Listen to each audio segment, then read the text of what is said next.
Hello and welcome to Football League World TV. This is the EFL weekend preview show. This is the final show of the week. My name is Sam Rourke and I'm joined by my colleagues Alfie Burns and Marcus Ali. Alfie, how are we this afternoon? Yeah, I'm very well, thanks. I've just got over some technical issues before we went live, but yeah, I'm good. How are you getting on? Yeah, not too bad, mate, at all. Marcus, how are you? Yeah, very well, thank you. Still pretty ecstatic off the news at the Valley yesterday, but looking forward to previewing some news on the pitch now. Yeah, absolutely. If you are watching this weekend preview show, whether that be on Facebook, Twitter or YouTube, we want to hear from you. Are you off to an EFL match this weekend? Send in your score predictions. We want to hear what you've got to say. We're going to handpick a selection of games from each of the divisions. We haven't got the time to go through every single game, but we've got some really interesting games to get our teeth sunk into. So let's start off with the Championship.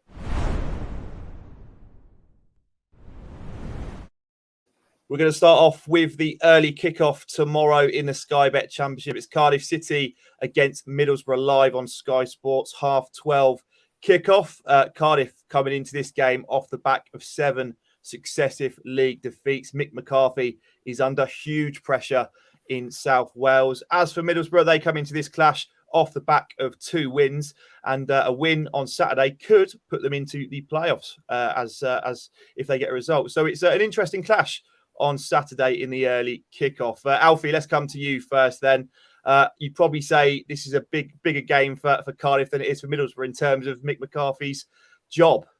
Yeah, it's a massive game for McCarthy. I was actually wondering this morning whether a manager's ever lost 8 games on the bounce and somehow managed to retain his job. It'd be absolutely remarkable if Cardiff lose this and McCarthy's still in a post by, even sort of Sunday morning. So it's a massive game for him. And if Cardiff don't get a result, I really just can't see how he's gonna keep his job with the Bluebirds. Yeah, absolutely. Marcus, do you echo that? Is this game simply make or break for McCarthy?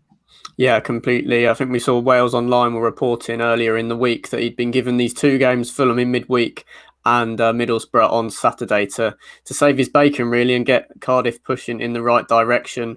Obviously, the loss at Fulham, there were some positives to take out of that. Kiefer Moore looked a lot more dangerous in that match than maybe as in the weeks prior to it. But yeah, it does feel like a must-win game. I don't even think a draw would be enough to save his job. Neil Warnock sealed Chris Hughton's fate earlier in the season with a 2-0 win at the City ground. Maybe he'll be excited to try and do the same to, I'm sure, a manager that he has a lot of respect for in Mick McCarthy.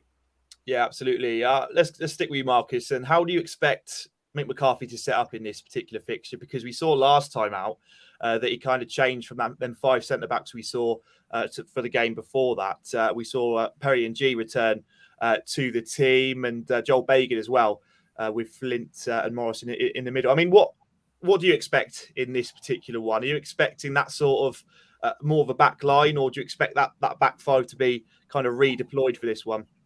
I think he'll take the positives out of going with the back 4 against Fulham. It took the Cottagers till the second half an absolute worldie from Tom Kearney to break the deadlock. So where McCarthy sort of been consciously trying to sort of shore them up at the back with those 5 centre-backs we saw infamously, I think, now against Swansea, it sort of worked the other way round. So I think he does have to come out and show some motivation to really try and break down rather than just stifle the opposition and try and spoil the game. And on another night, maybe they could have reaped the rewards for that at Craven Cottage. So I think it would be more of the same. There was definitely positives to take from the performance. There have been positives to take from the performances even before the international break against Reading. I don't think Swansea quite justified a 3-0 scoreline in the South Wales derby either. But the results aren't coming, the goals aren't coming, so he's going to have to try something different. He started a much more expansive attacking line as well, with Ruben Colwill getting the start against Fulham. So it'll be interesting to see if he keeps his place. But yeah, it's back to the drawing board. I wouldn't be surprised if McCarthy is probably still mulling it over in his head, not 100% sure of what tactics to deploy tomorrow. Yeah, absolutely. As for Middlesbrough, Alfie, you were doing their predicted 11 earlier, weren't you, for Football League World? And you were quite surprised with the amount of defensive issues they've got right now in terms of players out injured. Yeah, it's something that I was aware of, but sort of looking at it, the fact that Lee Peltier and Sol Bamba, 2 players that you maybe wouldn't be asking to play sort of such an intense schedule in the Championship, are their only fit recognised defenders. Paddy McNair's obviously playing in the back three, and we know that he's more than capable of doing that. But the fact that there's only 2 senior centre halves, or even defenders in general, available is really alarming for Warnock. So I'm sort of, just touching on what Marcus has gone with there about how Cardiff might set up. If I was Mick McCarthy, I'd maybe be looking to prey on that sort of vulnerability in the Middlesbrough defence and just have a go, really. He's got nothing to lose this weekend, so have a go and try and exploit some weaknesses there. So in that respect, it's maybe a decent time for Cardiff to play Middlesbrough, but at the same time, they're coming into this game on the back of 2 decent results in the last week. Yeah, absolutely. 3 wins out of Middlesbrough's last 4. They're certainly picking up the form. Alfie, we'll just stick with you briefly on Middlesbrough. We saw Martin Piero start the last game in kind of a more advanced central midfield role. Him and Andras Spora seem to link up quite well. Do you expect them to retain their place on the weekend? Yeah, I think there's an injury doubt over Spora at the minute. Ikpeazu might come in for him. I think, there's not really any need for Warnock to risk a body there, but Piero, particularly, I'd probably expect him to retain his place. I think in the predicted 11 that I did, he was the only one of the front 3 that played in the week that I had down to start again. And yeah, the Middlesbrough fans are liking what they're seeing, and I'm sure that Neil Warnock is as well. And I think the plan was always for their sort of attacking side of the game to be built around him this season. So I think we're starting to see that plan come to fruition now. Yeah, absolutely. If you're watching this, let's get your score predictions in for Cardiff against Middlesbrough in tomorrow's early kickoff. Marcus, let's get your score prediction then for this one. I'm going 1-0 to Middlesbrough. I think Cardiff are picking up, and I don't expect them to be relegated or even be battling relegation for much longer, whether they change manager or not, to be honest. But I think Alfie and I both felt the brunt of going a little bit positive on the Bluebirds going into the South Wales derby last week. That blew up in our faces. So, yeah, I just think there's a bit of a lack of belief going forward. Middlesbrough, even though, as Alfie mentions, those 2 sort of knocking on defenders in Peltier and Bamba, I think Warnock's got them playing some of the best stuff of their careers at the moment. So I'm going 1-0 Borough. I think they'll take huge confidence from those back-to-back wins coming into this against Peterborough and Barnsley. So, yeah, I think there'll be a definite difference in confidence levels. Borough should be able to manage the game and take a 1-0 win. And if that is the case, Marcus, do you expect Mick McCarthy to lose his job? Yeah, sadly, I think the writing's on the wall. As Alfie mentioned, it's a bit of a free hit for him. Nothing to lose. I hope he does go into the match with that mentality and makes it more of a entertaining affair. But yeah, I can't see him surviving, maybe even a draw in this match, but definitely not a loss. Alfie, let's get your score prediction then.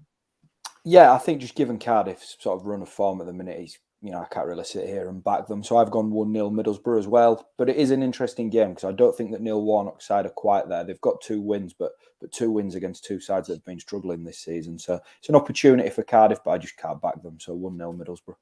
There we go. 2 1-0 predictions there for Middlesbrough. Please send in your score predictions in the comments. Right, let's touch on another Championship game next. We've got a massive Lancashire derby on Saturday in the Championship. Blackpool play host to Preston North End. The first time these 2 have met since 2013. Preston won that game back in 2013, 1-0. But this time they meet in the Sky Bet Championship. A big game. Both teams coming off the back of wins midweek. I was at the Reading game as a Reading fan. And Blackpool came back to beat the Royals 3-2 in what was a really impressive display from Neil Critchley's side. And Preston did the same. They came back from a 1-0.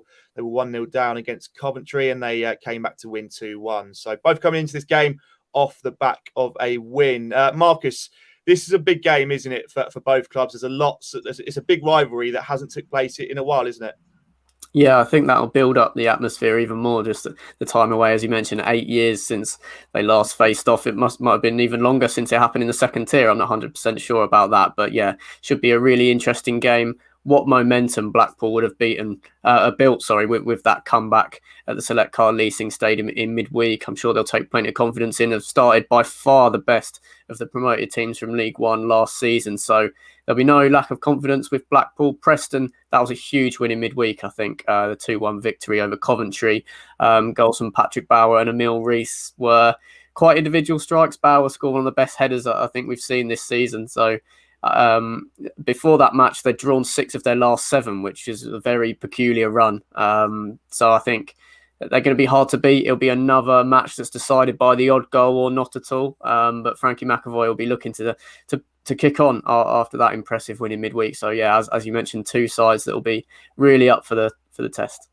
Yeah, absolutely. I mean, there was a little bit of concern in the Blackpool camp after Shane Lavery's injury. He'd given his impressive early season form, but we saw Jerry Yates step up to the plate in recent weeks. He bagged 2 goals in midweek against Reading. Alfie, will come to you. I mean, how are you expecting this game to pan out? You never know with rival, big derby games like this, whether the kind of tension will get to the players, whether it will be a little bit cagey. But someone like, a team like Blackpool, from what I've seen so far this season, aren't afraid to play on the front foot and really get stuck into teams. I mean, how do you expect it to go?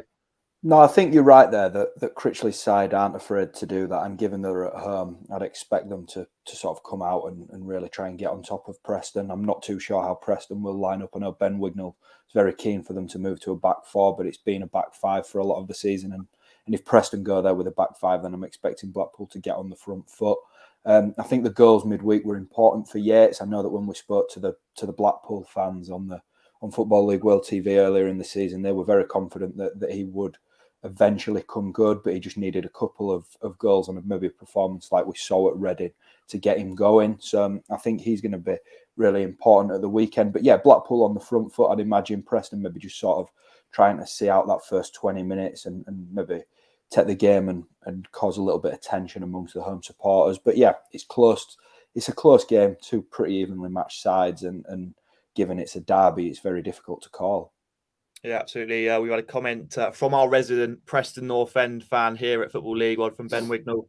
Not confident heading into this one. Blackpool seems to be playing well, and our second half versus Coventry was good, but we'll need a bigger performance here. Can only see a draw at best, thought PNE. Let's get your prediction then, Marcus, for this Lancashire derby tomorrow. Yeah, fitting the billing we've gave it, I think I'm going to sit on the fence and go for a 1-1 draw. I think I expect some bright spells in the match for either team, a cracking atmosphere. But yeah, I think a 1-1 draw. Preston have drawn a lot lately. I think they'd probably be content, as Ben would be, taking that back to Deepdale. 1-1. Alfie? Yeah, really good atmosphere and a game to look forward to. But I think Max has had a look at my predictions beforehand because I've got 1-1 as well. 1-1 as well. There we go. Please send in your score predictions for all those watching. We want to hear from you. Right, let's touch on another championship game next. League leaders AFC Bournemouth play host to Carlos Corberan's Huddersfield Town at the Vitality Stadium tomorrow. The Cherries remain the only team in the EFL to remain unbeaten all season. They picked up a really impressive 1-0 win at Stoke City in the week. As for Huddersfield, they drew 0-0 with Birmingham City. Alfie, you were there. It didn't sound like a classic at all. No, it wasn't. It wasn't really. Huddersfield probably were the better side. They had the better of the chances. Fraser Campbell hit the post twice in the last 15 minutes. But yeah, it wasn't a good game. Got quite a lot of drama at Bramall Lane for the Sheffield United Millwall game on Tuesday, and then just completely come back down to earth with a goalless draw at the John Smiths. But yeah, it was good. It was probably another step in the right direction for Huddersfield, actually. It was a conversation we had in the press room after, just how, it was maybe a missed opportunity because not many of the top 6 actually picked up points, and Huddersfield could have gone 4th if they'd have won. But at the same time, you can pull the positives from that, and they didn't lose like a lot of the teams in and around them did. So for me, it was maybe a step in the right direction, considering they didn't play very well. Yeah, I mean, Huddersfield still come into this game unbeaten in their last 4 games, 2 wins, 2 draws. It's not bad form at all. We'll stick with you then, Alfie. I mean, it's a tough place to go, the Vitality Stadium this season, for any second-tier side. They look to be the standout team in the second tier right now, it's fair to say, given their start to the season. I mean, from a Huddersfield Town perspective, what do you think the objective is in this game? Obviously, it is to get the 3 points, but it's going to be a tough ask, isn't it? Yeah, there's an interesting narrative around it, really, because Huddersfield were in pretty decent form when they went to Bournemouth last season, I think I'm right in saying. And Corberan made 6 changes and they got stuffed 5-0. It was almost like they were conceding defeat and going there for damage limitation. And I think this weekend we'll see changes again from Corberan. He's named the same 11 in the last 2 games, and Wednesday to Saturday, with a long journey from Yorkshire down to the south coast. He can't really go with the same 11 again. Levi Colwell's also suspended, so there's going to be a forced change there. But I also feel like Huddersfield maybe can't go to Bournemouth and go with the mindset of damage limitation. They are sixth in the table, and they want to continue with what they're doing. And, you never know where that might take you. I think the talk at Huddersfield isn't about a playoff push just yet, but you can't ignore where they are in the table. And I think they'd be very defeatist if they went to Bournemouth with damage limitation on their minds. I personally think that they'll go there and look to sit in and frustrate Bournemouth and soak up a little bit of pressure, hitting them on the counter-attack, and then maybe even leaning on the set pieces that we've seen them be successful with all season. But Huddersfield can't go there and afford to sort of lose like they did last season at Bournemouth, and then later in the season like they did at Norwich, where they just sort of rolled over and were on the end of heavy scorelines. I think given the position that they are in the table, they need to at least put in a performance to keep some momentum going. Yeah, I mean, just touch on Bournemouth then. I mean, whenever you look at the Cherries, very much the focus is on the attacking quartet they've got. Some of them attacking players are amongst the best in the EFL, but it's been their defence this season that's really stood out. I mean, they've only conceded 8 goals all season, the best defensive record in the Championship as we speak. Marcus, just how impressed have you been with that backline and the likes of Gary Cahill and Lloyd Kelly in that kind of centre-back partnership? I mean, just how impressed have you been with them?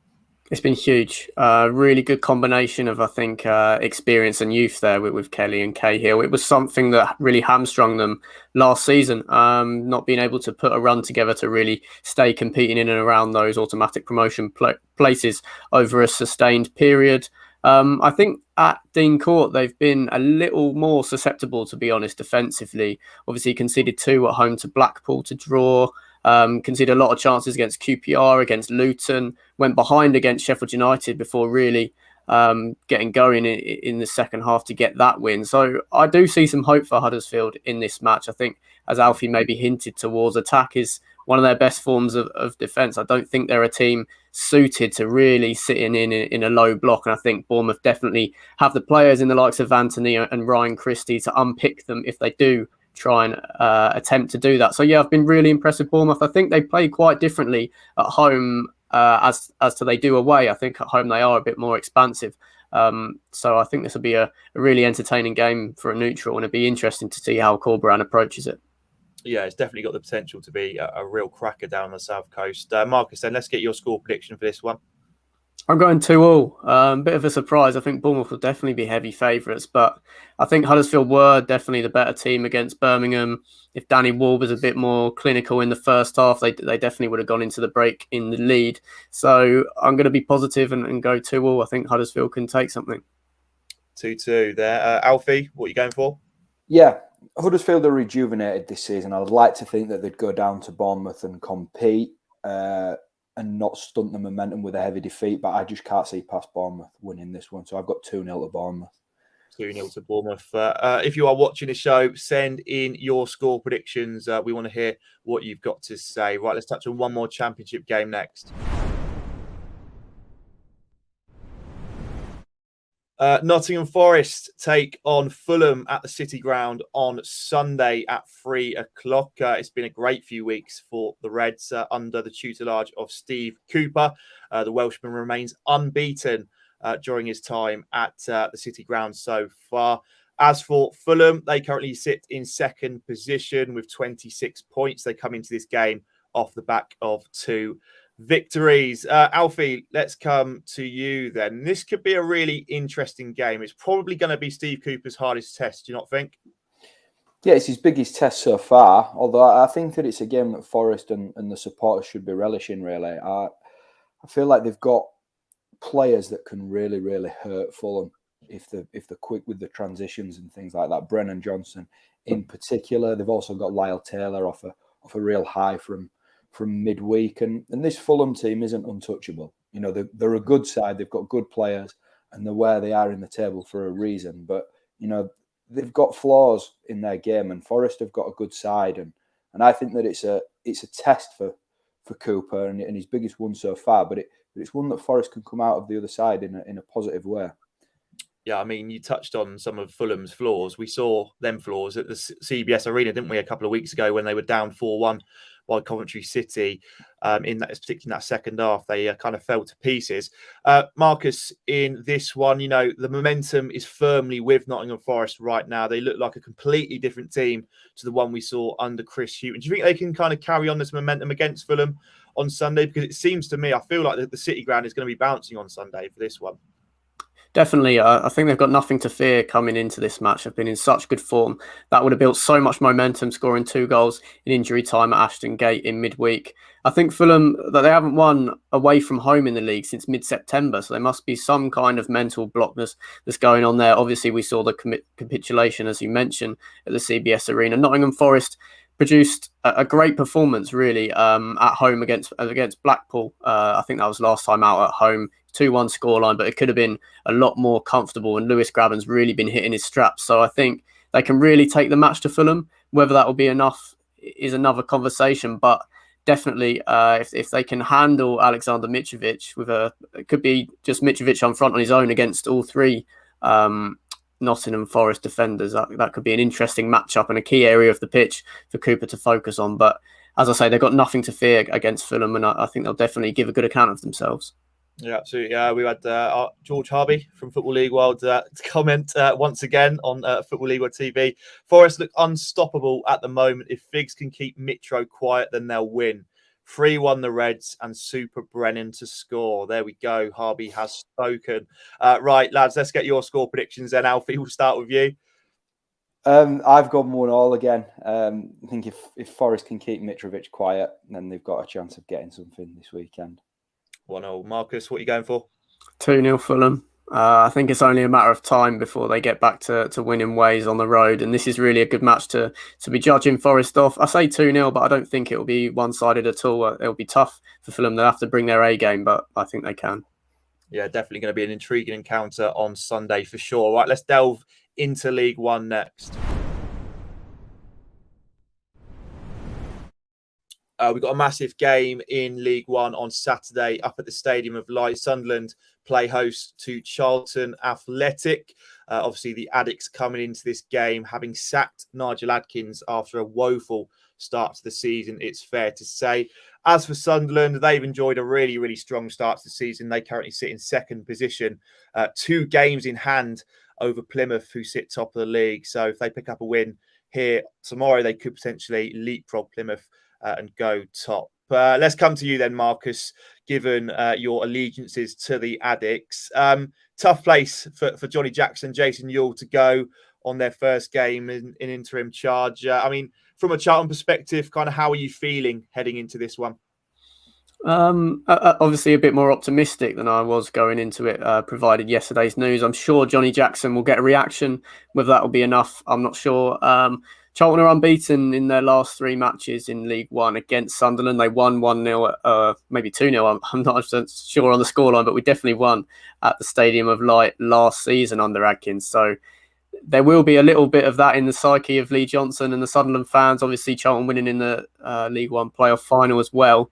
It does go back in the history books a little bit. Sunderland find Charlton a little bit of a bogey team. So maybe we can hopefully throw the league table away in terms of looking into this match, but I can't, sadly. 22nd against second on points per game, as you mentioned. Sunderland are the best team in League One at the moment. So I think Jackson will get a reaction, but I can't see it being enough. I think Sunderland just got too much quality, and they showed their strength in depth by going to Crewe and winning 4-0 in midweek, with Lee Johnson shuffling his pack a little bit as well.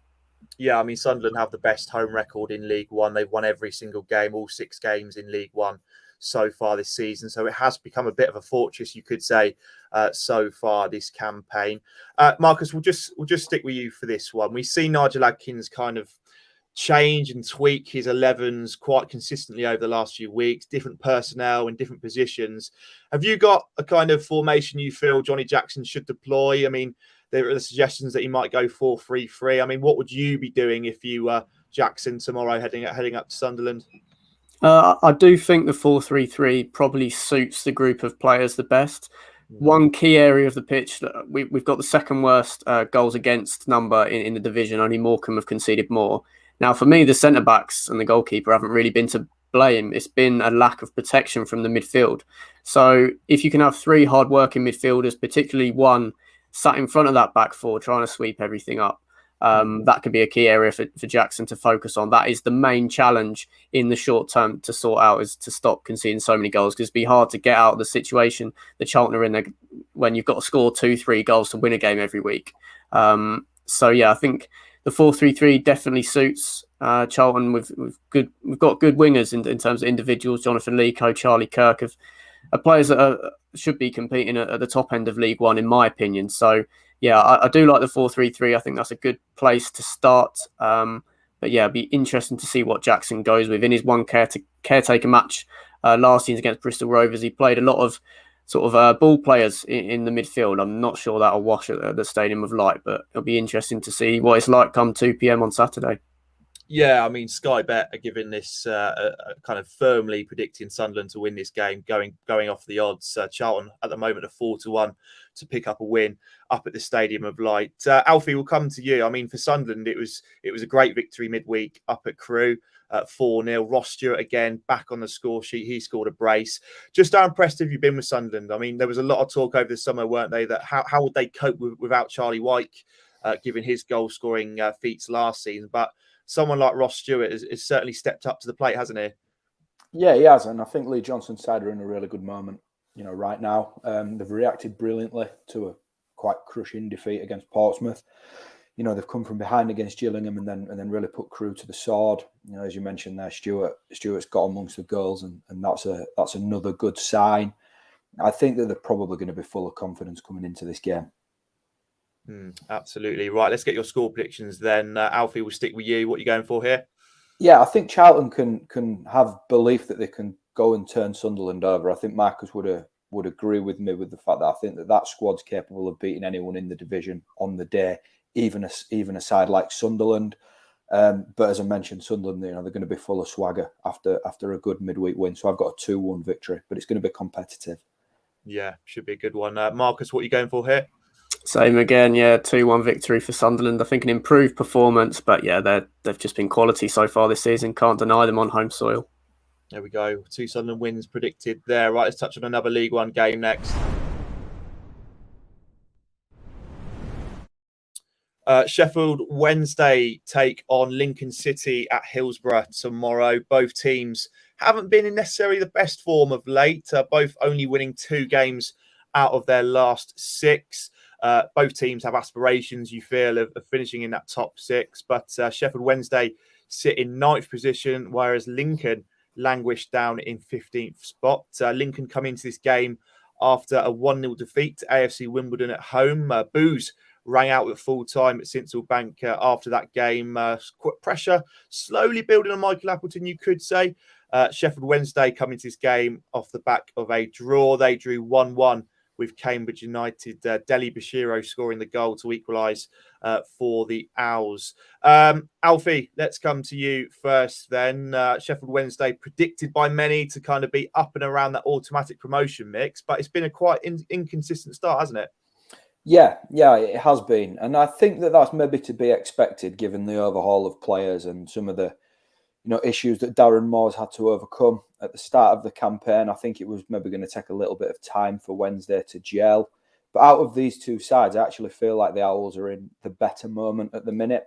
Draws with Wimbledon and Cambridge in the last 2 games are hardly ideal, but at the same time, there's been positive signs in those performances. The win that they got against Bolton not too long ago, Bolton were the better side, but Sheffield Wednesday have responded to that. I think, having looked at the stats, they've had almost 40 shots across those 2 games, and they're now playing with a 2-man axis up front, which is what the supporters wanted. And I think that that's a sign that it's not too far away from really clicking in the final third for Darren Moore. So I think that it's going to be a little bit of a slow burner at Sheffield Wednesday, but all they need to do is sort of stay where they are in the table and within touching distance of that top 6. And I think that once they get it together, then we'll really start to see them motor up the table.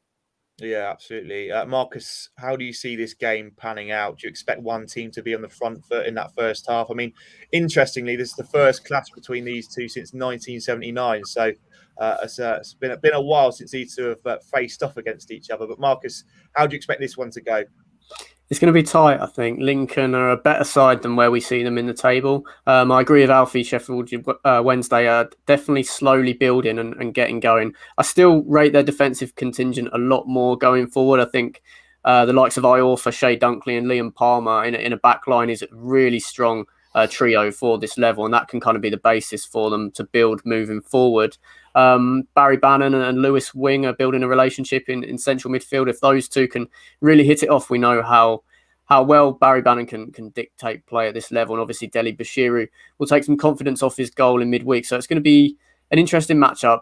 I feel a little bit more positive about Sheffield Wednesday, unbeaten in their last 4. And Lee Gregory's starting to be quite clinical up front for them. Callum Patterson is a nightmare to play against in this league. So I think Wednesday, despite Lincoln, probably a side that will go on a run at some point in the near future, I think, but I can't see it being at Hillsborough. I'm actually going to go for 1-0 in my score prediction to Sheffield Wednesday.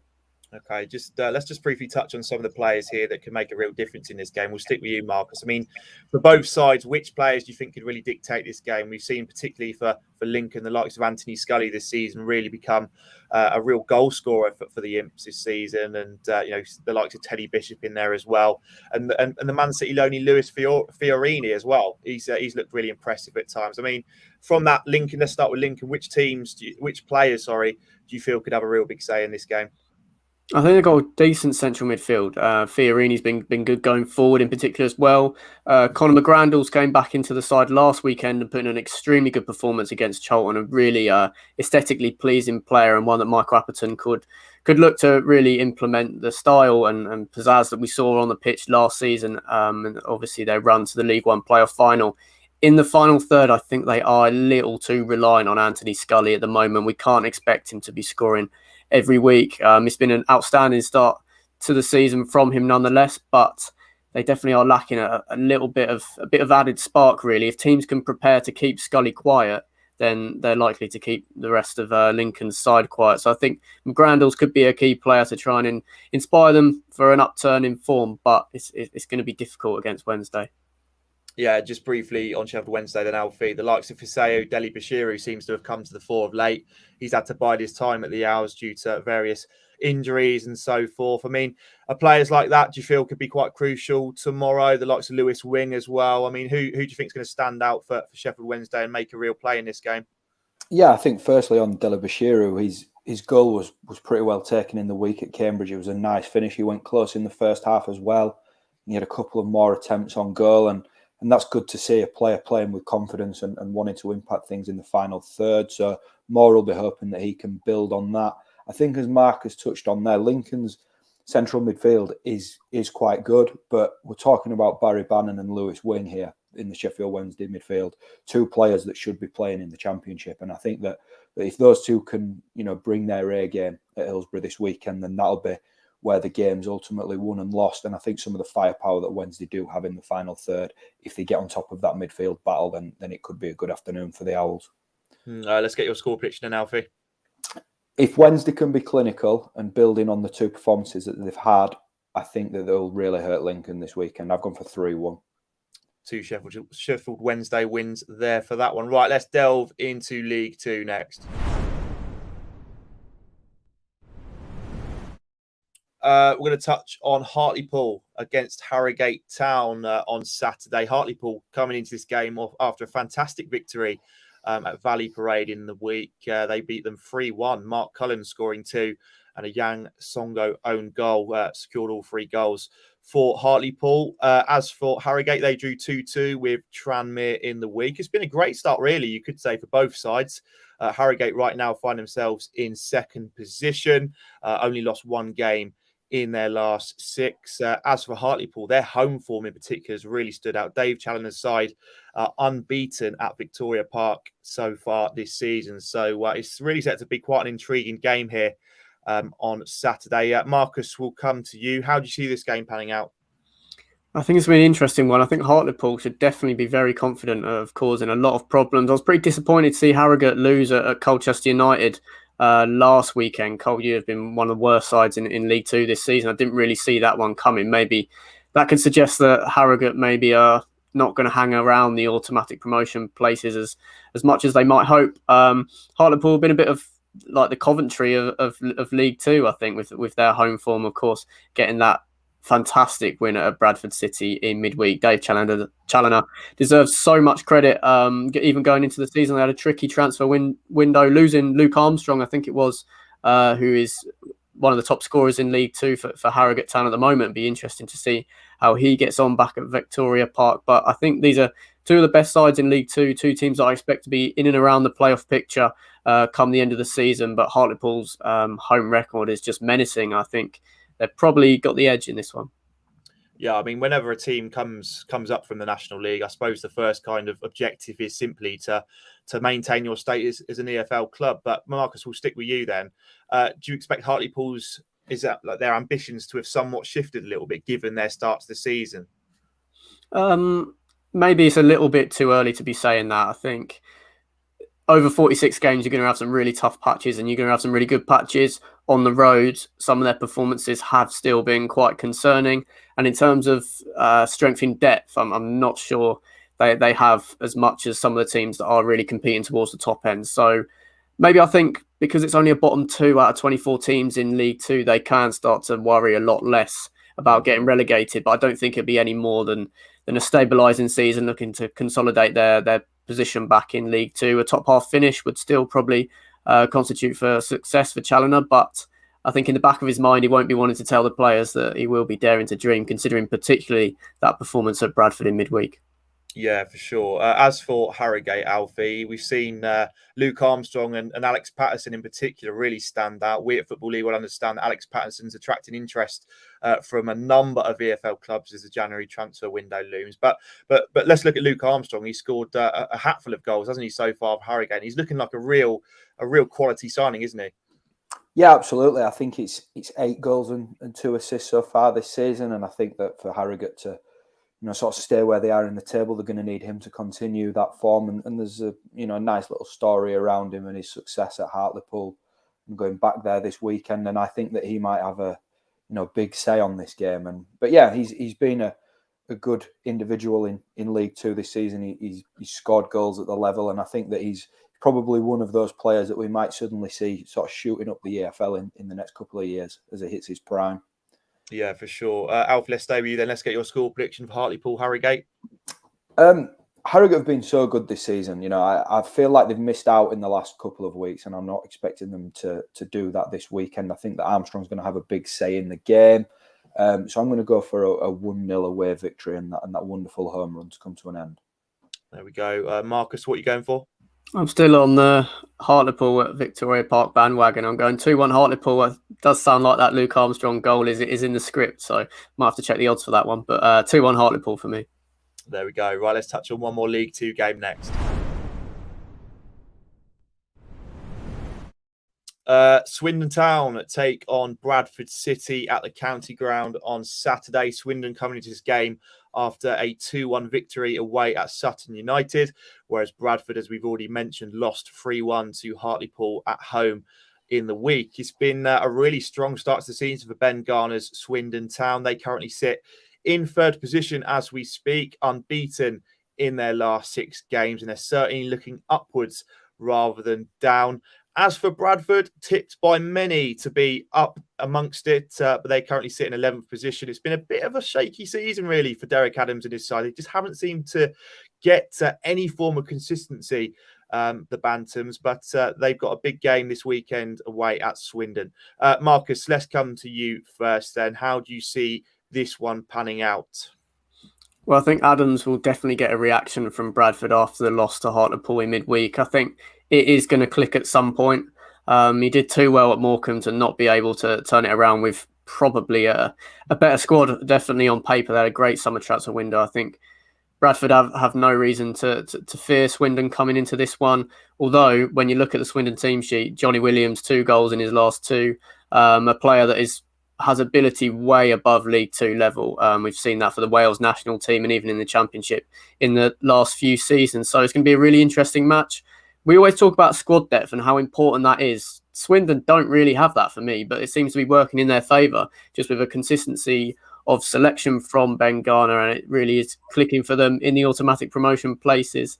It's going to be really interesting to see if they can sustain that it's going to be a really tricky match for Derek Adams' men off the back of obviously the 2-goal defeat. So I think it's really evenly matched. I think Swindon will be very confident. There's a great feeling around the club after so many concerns in the summer, but Bradford on paper have one of the best sides in League One. So it'll be interesting to see how they face off against each other.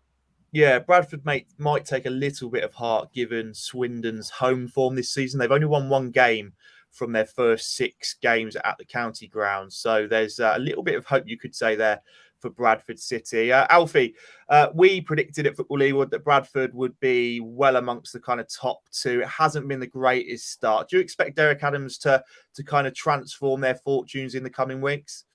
Yeah, I thought it'd be going a little bit better for Adams at Bradford. They may be still finding the feet a little bit under him, and a new manager, new players thrown into that. It does sometimes take time, a little bit like what we're seeing at Sheffield Wednesday in League One.